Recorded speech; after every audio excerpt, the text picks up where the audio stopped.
What's up, Ogdogudini in the garage? Last week we built this hidden winch hitch for my Jeep Grand Cherokee WJ. There's a brand new winch in there. Today I want to do a little public service announcement on something that I see all the time. People are doing this wrong. If you get a brand new winch, or you've just used your winch in a particularly hairy situation, you need to reset the cable. If you don't do that, you run the risk of putting unnecessary fatigue on your winch, on your cable. Your cable could get bound up, it could break, it could fray, it could get all jimmy jammed in there and you can't get it out. So what we're going to do today, I'm going to show you that real quick. It's super easy. What essentially we're going to do is you need to take all your line out and then put it back in under load, taking care to spool it left to right real nice and neat like. So let's get this one out of here and I'll show you how to set this up.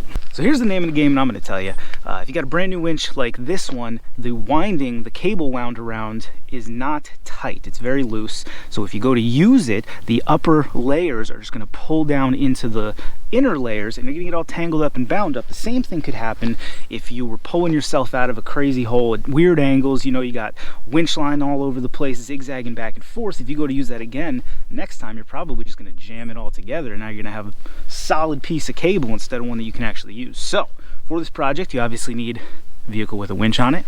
Go ahead and get yourself some gloves. I've got my Sunday gloves here. They're holy. You're going to need an anchor point, which could be anything, but I always like using another Jeep. Why not? We got Willie here. He's going to act as our anchor point. We're going to let all of Ruby's winch line out. We're going to attach it to the back of Willie here. Then we're going to throw Ruby in neutral, and I don't know if you can tell, but Willie's actually just a little bit uphill from us, and that's going to give us just enough tension to get a nice preload on that cable. Then I'm going to go out front. I'm going to be standing out front, winch controller in one hand, gloved mitt in the other, and I'm going to be able to guide that cable back and forth so that we got a purdy as pie, pre-tensioned spool on our hands. When we're done, let's get into her. All right, friends, we're going to let this bad boy freewheel. Now, you don't need to take all your winch line out. You just need to take it out until you get to the bottom layer. So there we go, we're ready to freewheel. Let's get our Sunday gloves on and get to tugging. Probably gonna be easier for you. I can barely see my darn winch, but that was the whole point.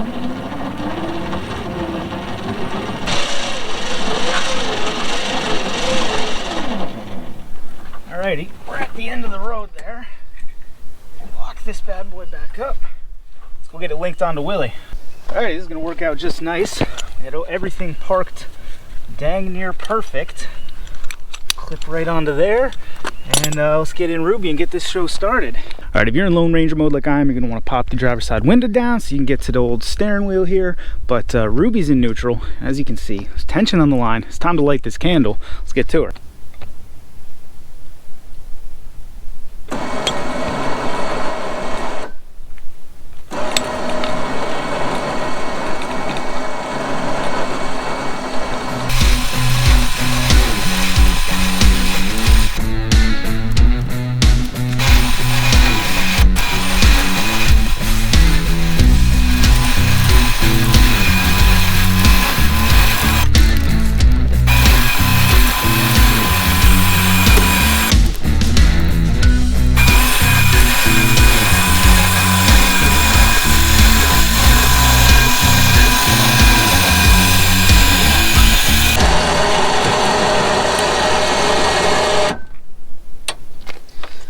And there we have it, friends. Now, before all you safety goats start screaming at me, there's very little tension on this. Obviously, if I was winching a vehicle up out of a ditch or something and I had the full weight capacity on this thing, I'd never be putting my face that close to the old wire here, but relatively safe test. So now we're gonna hop inside. Let's put her back in park, and we'll close this bad boy up.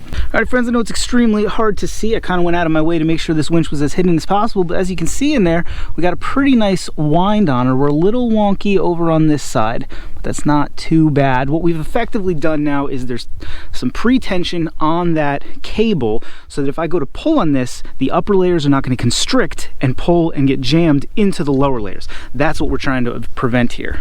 Alrighty, friends, that is about all there is to it on this one. yeah, just a short one for you today, but I see this all the time. People either get a brand new winch, they scoop her out of the box, slam it on the front of the old truck there, and start giving her the business right away, and then the next time you go to use it, you've got a frayed, jammed up mess on your hands. A winch is the kind of thing that you want it working when you need it. You're not going to need it every day, but when you do need it, you really need it. And then the other thing, of course, is somebody does a crazy pull.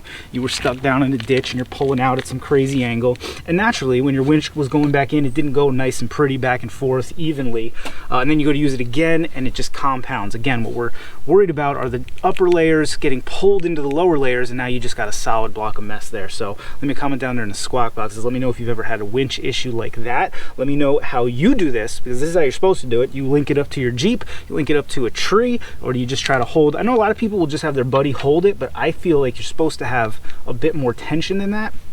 I'd say at least 500 to 1,000 pounds on it to really preset it to where you're not going to have that effect. If you like the video, that's just common sense. Like I said, leave us that comment down there in the squawk boxes. Maybe subscribe to the channel.